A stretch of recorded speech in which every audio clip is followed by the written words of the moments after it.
real big, real big, real big. I know what my real is feel is.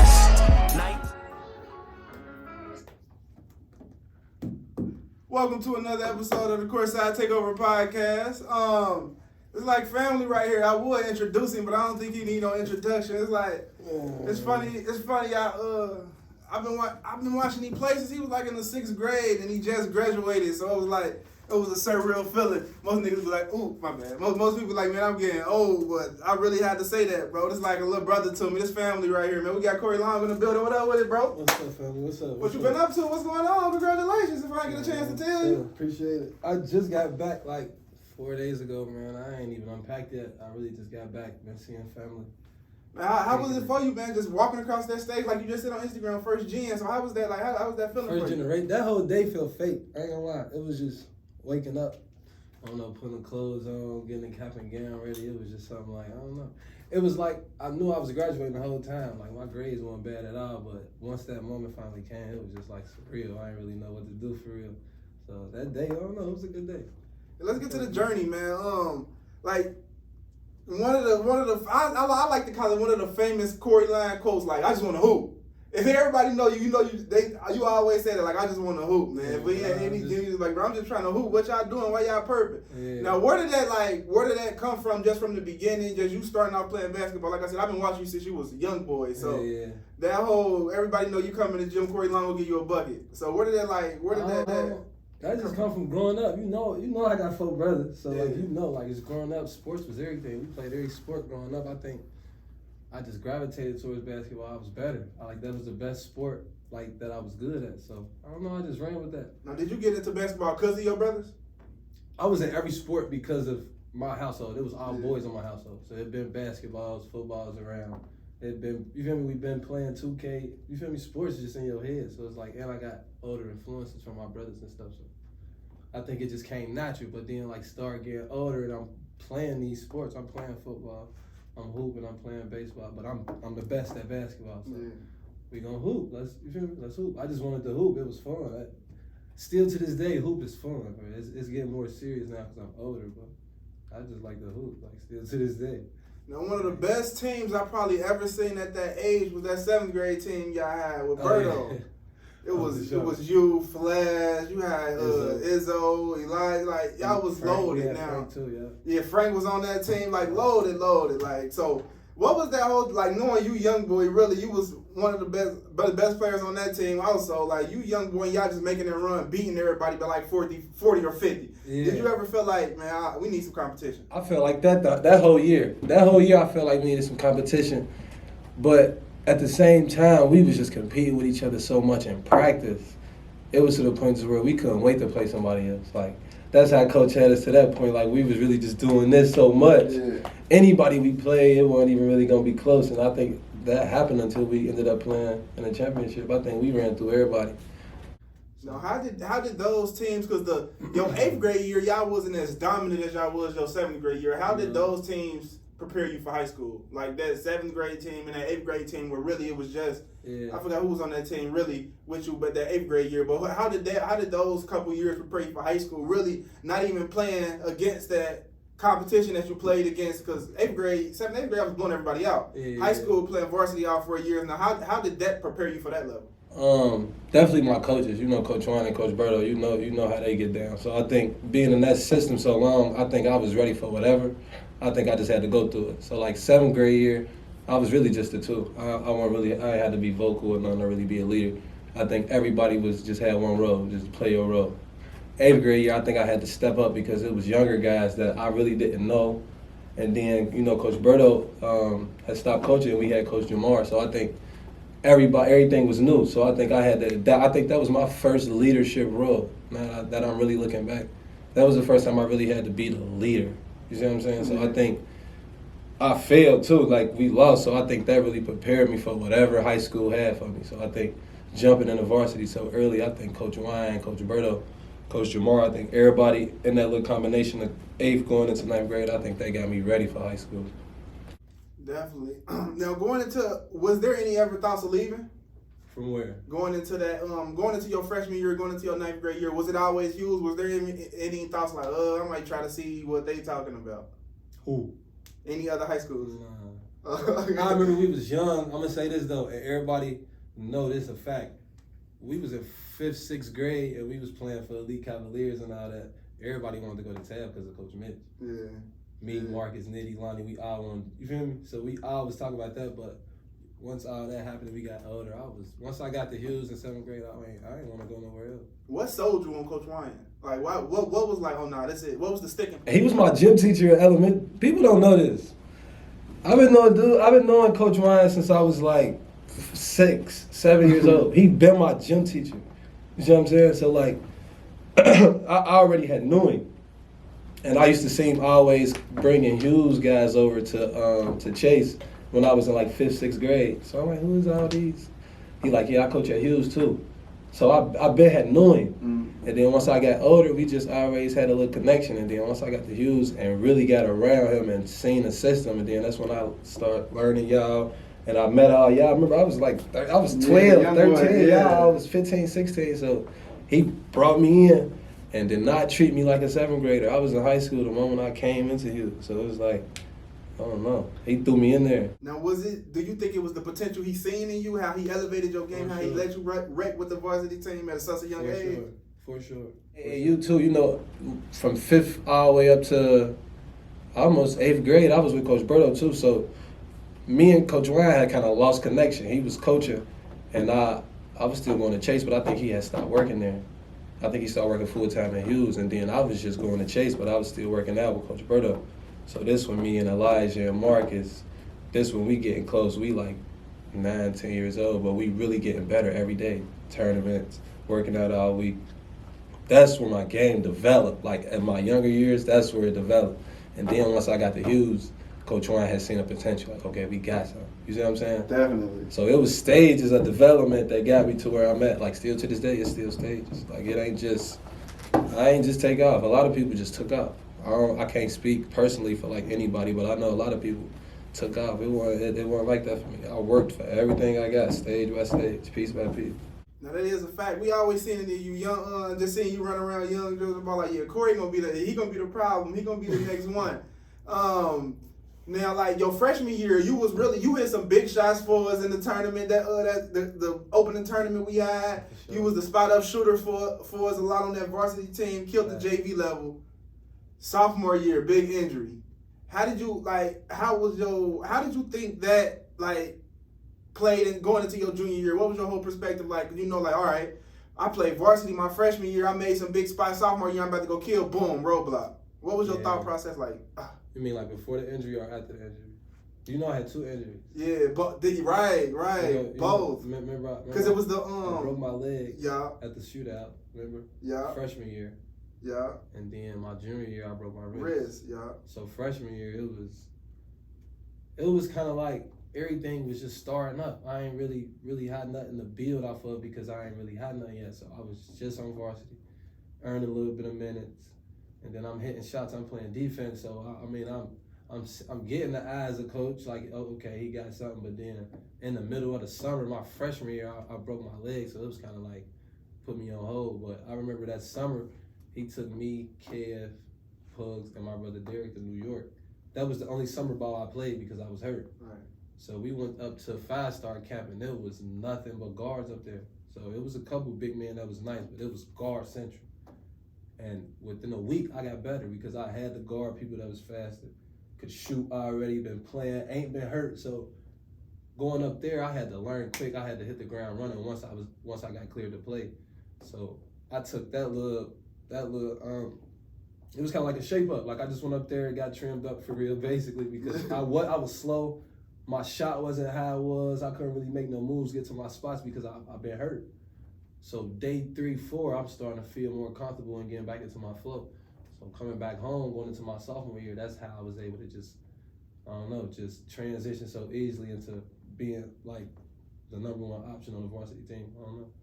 Definitely. Then like you said, junior year, the injury your junior year. I always say if they would have had you your junior year, ain't no telling what y'all could have did with Big Darrell down there. So like that injury your junior year, did you look back and think like it's another one, this the second one, like why me? Yeah, like is this really happening? Sure. It definitely hit me because a lot had happened in that span. Like you know what had happened. We had lost my season coming, break my wrist. Like it was just so much that happened so quick. It kind of felt fake. It ain't really hit me until I missed 2 games. Like, oh, I really cannot play. Like I can't do nothing. So I think that definitely hit me. It wasn't much so like a not again. I was just so, I don't know, I was just in a sunken place. I think that was really like probably the darkest times I ever had went through with sports, life, anything, you know. But I don't know how I got through it. You know, my close friends, my family, everybody was just keeping me grounded, letting me know that we got a whole nother year. So I think rehab and get ready. My AAU year, I think that was my best AAU season I had ever had coming off an injury. It's weird. I always do good coming off an injury. Right. Like, I don't really be coming off an injury. I'll be rusty for a long time, but then I hit the ground running. I don't get it. Yeah, it's crazy. It's crazy because the player you are, a lot of people going into that senior year, they probably was like, where Corry, you one of the biggest players to come out of Hughes, so people like, what's Corry about to do? Where Corry going? A lot of people doubted you. Mm-hmm. That senior year, you came out, had a breakout year, made Sports Illustrated, crazy buzzer beaters, went undefeated in the CMAC, like various stats, like accolades. Yeah. That senior year, just going through that whole year, the recognition, like news was at the games, college coaches in the gym. Yeah. That whole senior year, like you said, you always play good coming off an injury. Mm-hmm.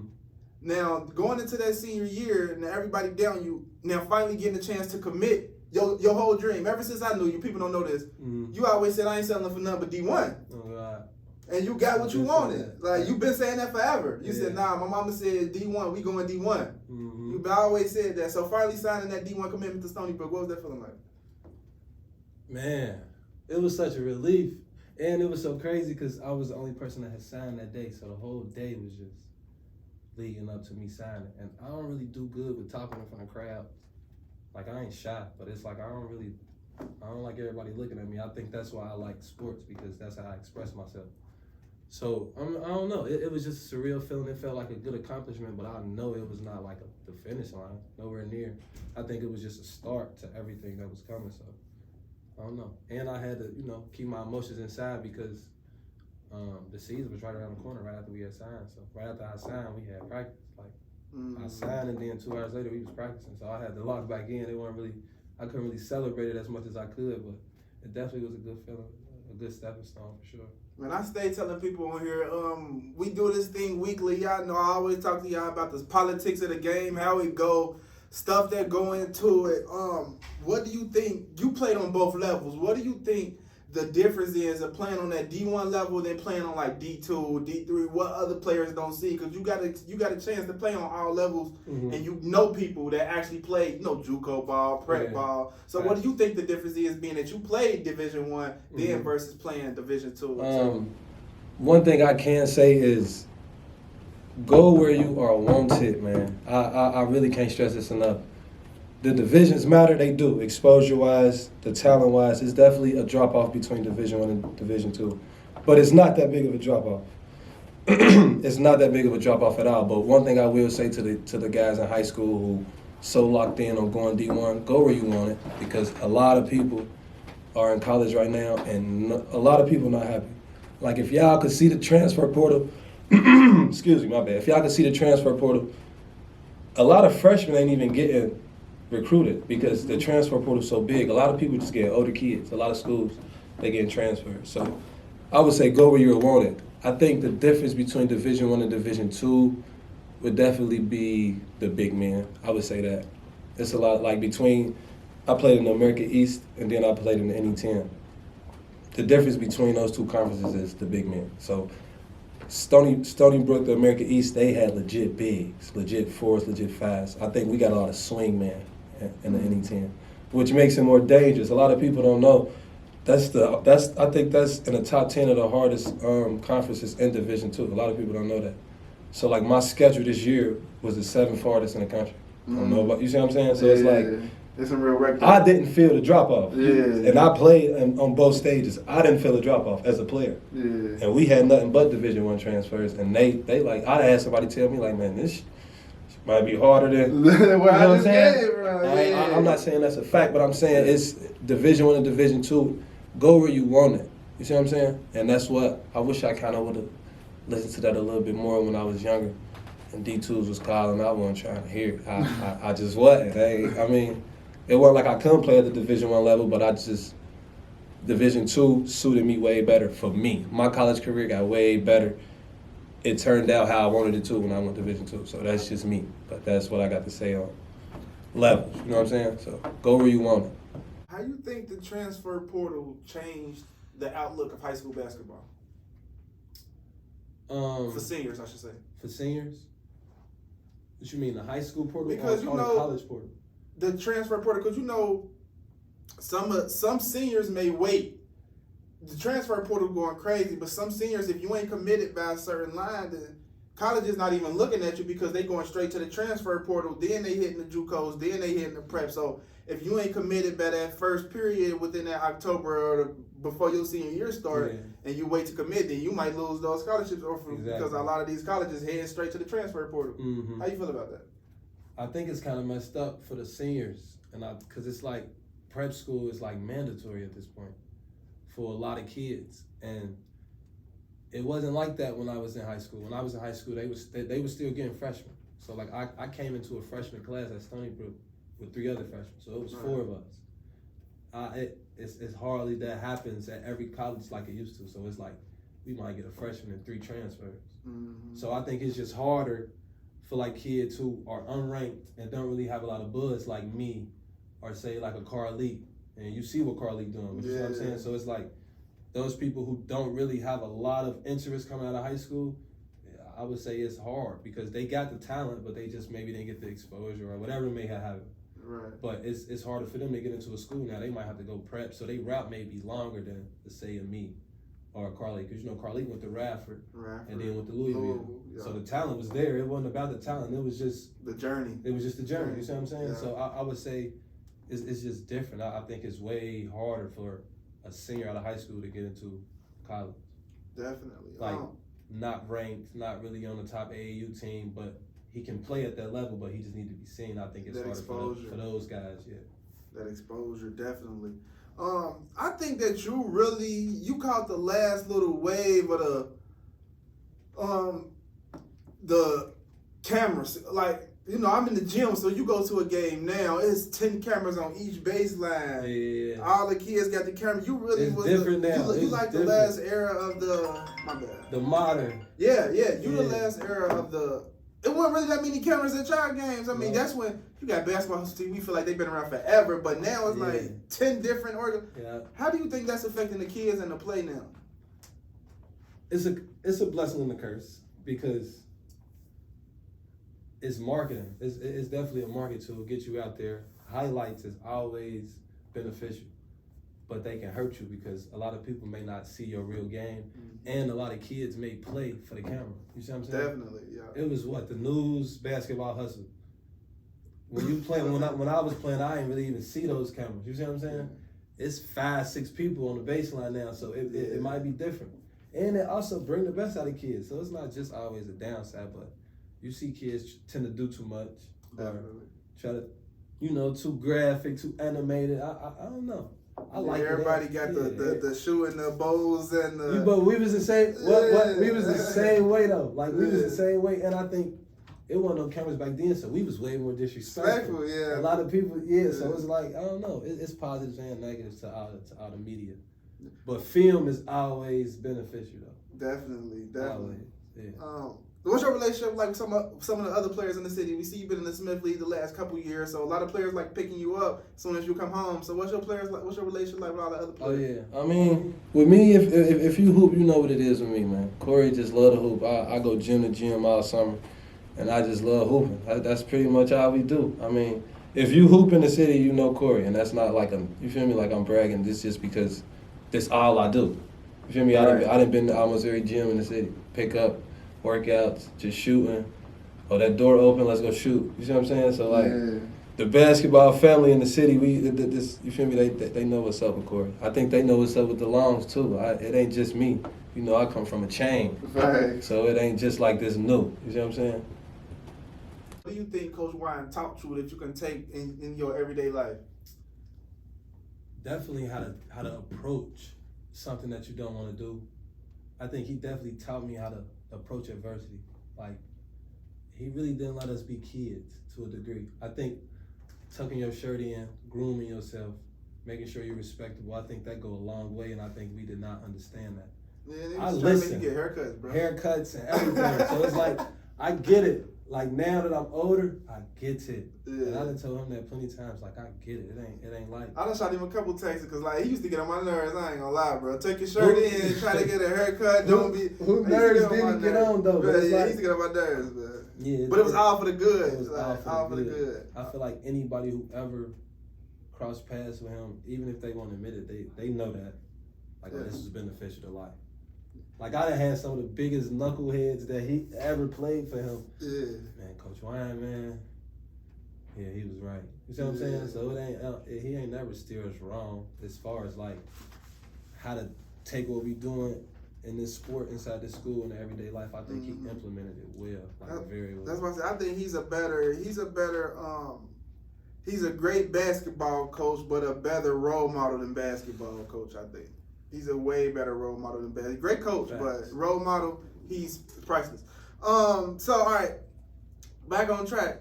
Now, how did that COVID year? I was talking to you through COVID. You was like, I can't wait to get that. Y'all can't wait to get the hell out of here, bro. Oh yeah. You can't say that. You can't say I can't wait to get out of here, bro. Yeah, so the COVID year, you ain't even come back. I asked Lil Sonny, man. I love Sonny, bro. But I asked Sonny, like, well, hey man, when Corry come home? He said he ain't coming back. Why? Yeah, how do you think? How did COVID affect your college outlook, your plan? Like, how was that whole COVID process and just getting through it? Being that I want to go to college, I'm an athlete, I want to get in the gym. Yeah. What was that COVID journey like? COVID was crazy. I think COVID really knocked me off my square, as so everybody. I think everybody was knocked off routine, but I was in New York when COVID happened. Like, I was in New York City when everything was shut down. It was bad. So I had got sent home in March, like right after my birthday. And I was here for like 6 months. And I wasn't doing nothing. Like, I couldn't get in no gyms. It wasn't nothing to do. It was like the city was closed and it wasn't nothing but BS going on. You know what the city was doing when COVID happened. If you was going outside, you was getting in something. So it was just like, I wasn't trying to be here. So I think 6 months being here, I eventually left. I went back to New York, and I had stayed with my trainer that I had met at Stony Brook. I was living with him and training with him for about 5-6 months. And then I think the end of 2020, I came back, and I was here until the end of summer. So I did spurts. I was here for about 6 months. I left, and I came back for another 6 months and went to school. Yeah. But I did not want to be here. It was just, gyms was closed. It was just so much going on, man. I think I went into a little funk. I wouldn't say depressed, but I think everybody was just banging their head against the wall during COVID. Man. That wasn't fun at all. Definitely.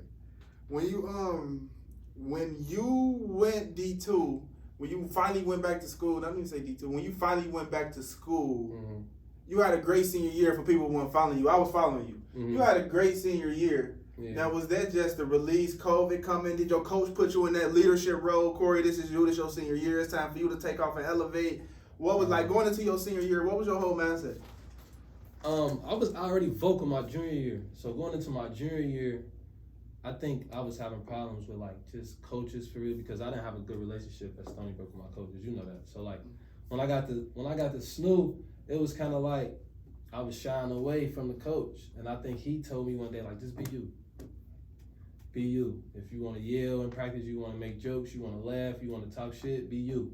And I think that allowed me to be myself. So junior year, I was very vocal. And I was like kind of like a leader, but we had like 4 seniors. So I was the backseat, but I was still vocal. You see me? You can't take my voice away. It ain't no way. So senior year, I think it was just inevitable. Like, it was my senior year.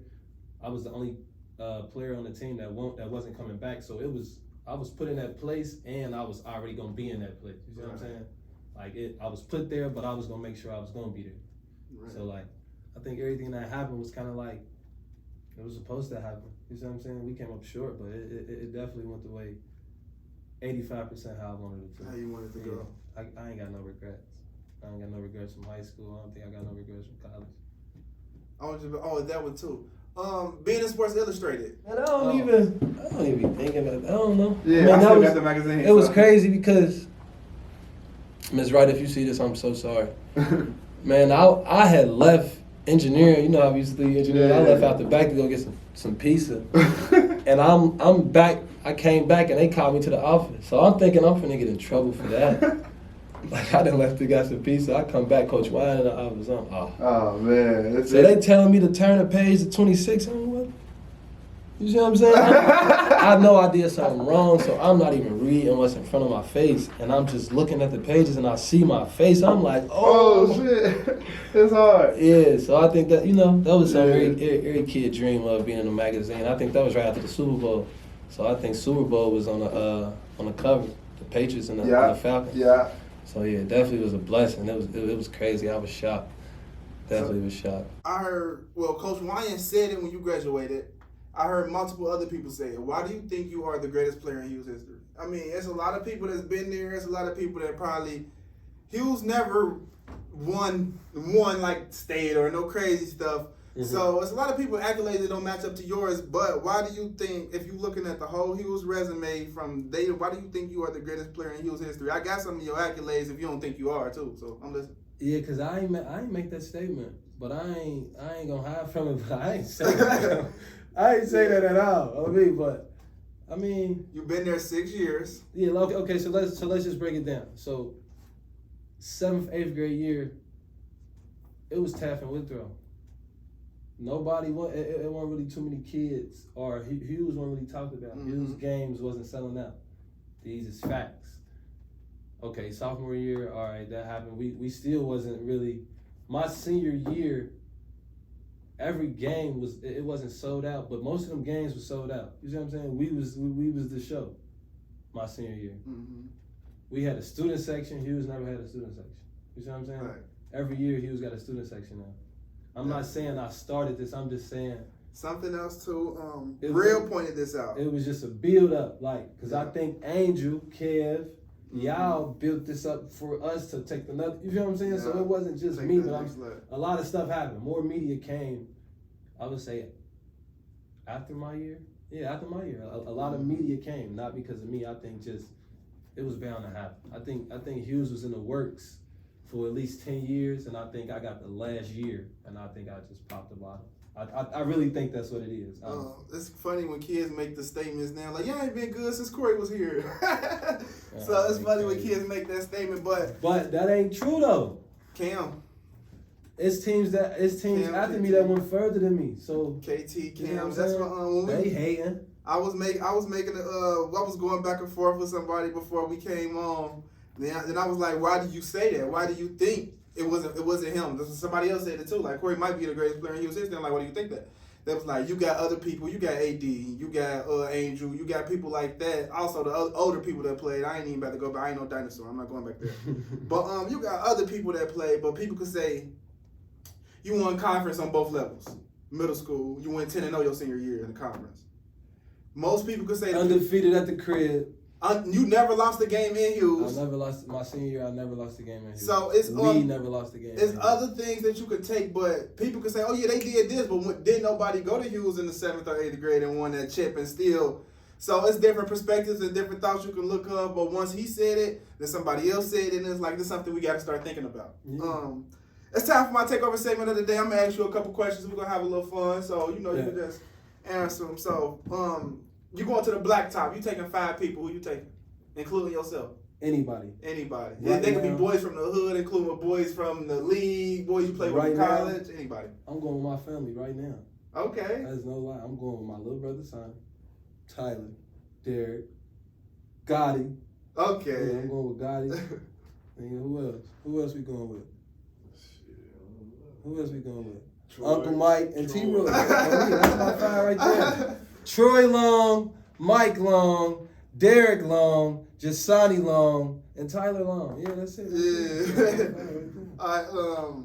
We got Tyler behind the camera too. Y'all can't see him. Tyler behind the camera. All right.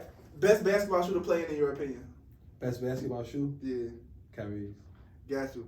You having a dinner guest. You taking 5 people dead or alive, not including yourself this time. Not including myself? No, so it's 5 people dinner guests. Okay. Y'all about to say Anybody in life? Anybody in life. Oof. I don't know. It's hard. All right, let me think.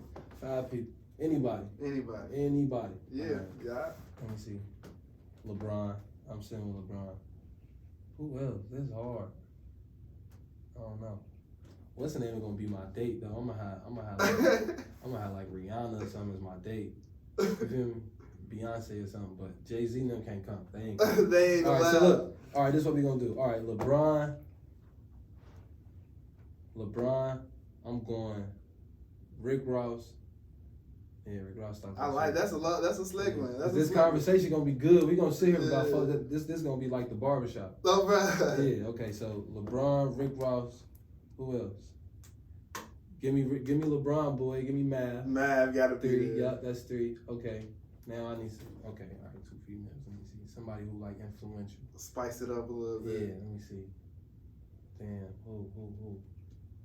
Give me some ideas. Who would you sit with? Oh, I ain't gonna lie. You got I go Chris Paul. I need Chris Paul too. CP. I think somebody like Michelle Obama, bro. I'm trying to talk about basketball and then. Because you already got your date. And then I need a pivotal. Nah, I don't want no date. Forget her.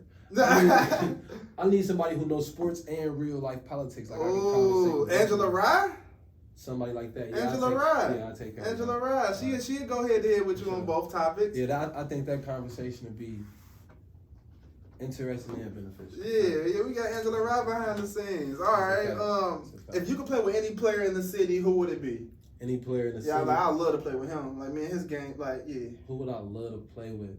Like right now, or are you talking about while I was in high school? Nah, right now. Like, if you had a chance, I don't care what team it is. It could be like, dang, I ain't played with him. Like, or I love when we play together. My cousin Ryan. You know Ryan Bate? Yeah.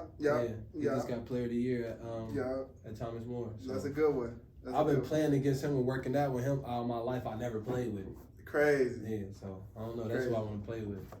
If you we got to make that happen. I don't know how, but I'm gonna call you. Matter of fact, I'm tripping. Facts. If you had a chance to do it all over again, what would you do differently, if anything? If anything, I wouldn't have went to Stony Brook because I didn't know much. The coach that recruited me coming out of Stony Brook, he had left before I got there. I didn't know I needed that coach, you feel me, as a reference in them sit downs and them coaches meetings. So I didn't know that at all. So I wish I would have just weighed my options. Once the coach that had recruited me had left, I think I should have just decommitted and start weighing my options. But took the rough road, man. It don't matter. I'm here. It don't matter.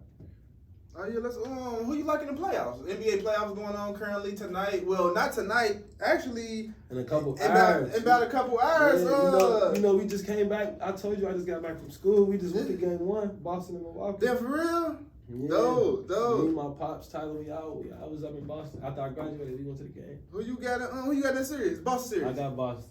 I got Boston. I think Boston can get to the finals. I really think so. I think so. I got Boston, my sleeper team out of the East, and Memphis, my sleeper team out of the West. I like Memphis, bro. I like Memphis. Bro. I like Memphis. It's just so hard to say Memphis gonna beat Golden State. Like, that's all. Say that? I think it's so hard because we ain't never seen it done. Like this young team. Not a young team. Not a young team. But it happens though. It happens. It happens. And I was thinking, I was just telling, I was going back and forth with somebody like Memphis could legit go 11 deep, bro. For sure. Like legit go 11 deep. But ain't nobody gonna beat Miami though until the ECF.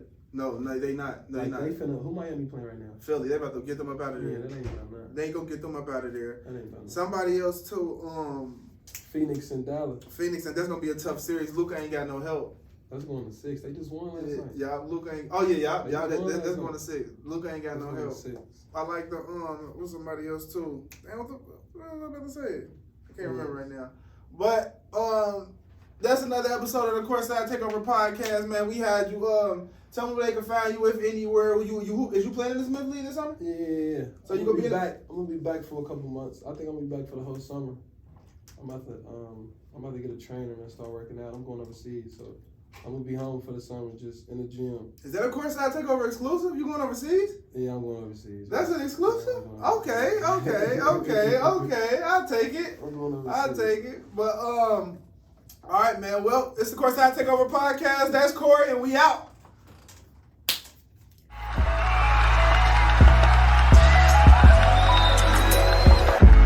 Real big, real big. I know one day I would do it real big, real big, real big. I know what my real is feel is. Night.